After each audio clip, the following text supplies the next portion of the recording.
In the play The Seagull by Anton Chekhov, the theme of self-evaluation is prominent and was portrayed by the characters Nina and Masha. Sigmund Freud's theory of the psyche, which is the id, ego, and superego, will be used to analyze these characters. According to Freud, the id focuses on the impulsive desires, whereas the superego is the moral conscience of the individual driven by social norms, and the ego is the realistic part which mediates the id and superego. In the play, it is evident that the character of Nina finds her life to be wanting, as she wants to achieve more in life. At first, being young and naive, she follows her id, but after experiencing the harshness of reality, she follows her superego, as she did not use Treplev's affections for her to get her out of her wretched situation, as she found herself to be more grounded by her ego. Furthermore, the character of Masha mourns for her unhappy life as she tries to obtain the love of Triplev, compelled by her id but fails. Her ego makes her accept Medvedenko, a man who loves her dearly, in order to satisfy her id to have some sort of excitement in her life. The character of Nina sees herself as someone who can achieve more in life. During her conversation with Trigorin, she states her dissatisfaction with her life and seems envious of his fame and success as a writer. If I were my life, I should sacrifice my whole life to be happy. But I should know all the time that their happiness lay purely in reaching up to me. She follows her id, which is her desire to be a famous actress, and that is why she ran away from her home, aware of the fact that she would be disowned by her father. I've made up my mind, once and for all. I'm going on the stage. By tomorrow I shan't be here.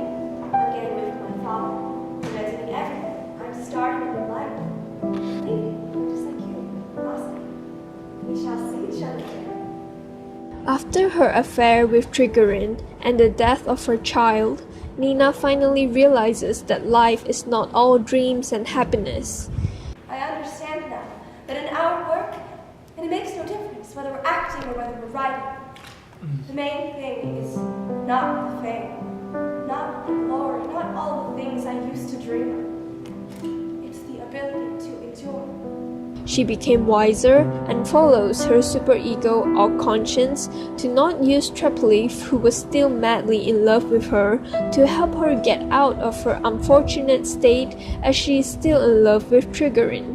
When I become a great actress, come and see me perform, you promise. But now, when it's late, it's scarcely stand. Stay, I'll get you some supper. No, no. My horses are close by. Don't come out, I'll find my own way. She is well aware that all she can do now is to focus on building up her career independently by working harder than before, the rationality of her ego telling her so. Next, we have the character of Masha.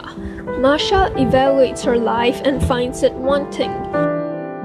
But I feel as though I've been born a long, long time ago. I'm dragging my life behind me like a dress with an endless train, and often I have no desire to go on living. Her id compels her to obtain Triplev as her lover and to win his affections, but his heart is all but settled on Nina, who left him for Trigorin. Masha's been looking all over the park for me.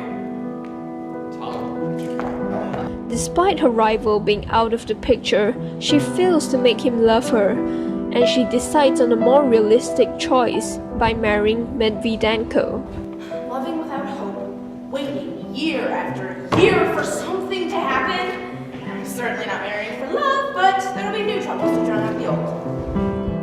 Her ego, which pertains to the realistic part of the mind, makes her see that attaining Triplev as a lover is impossible, and that she should therefore settle for a man who loves her dearly to achieve her id or desire, to have some sort of excitement on her otherwise dull and boring life.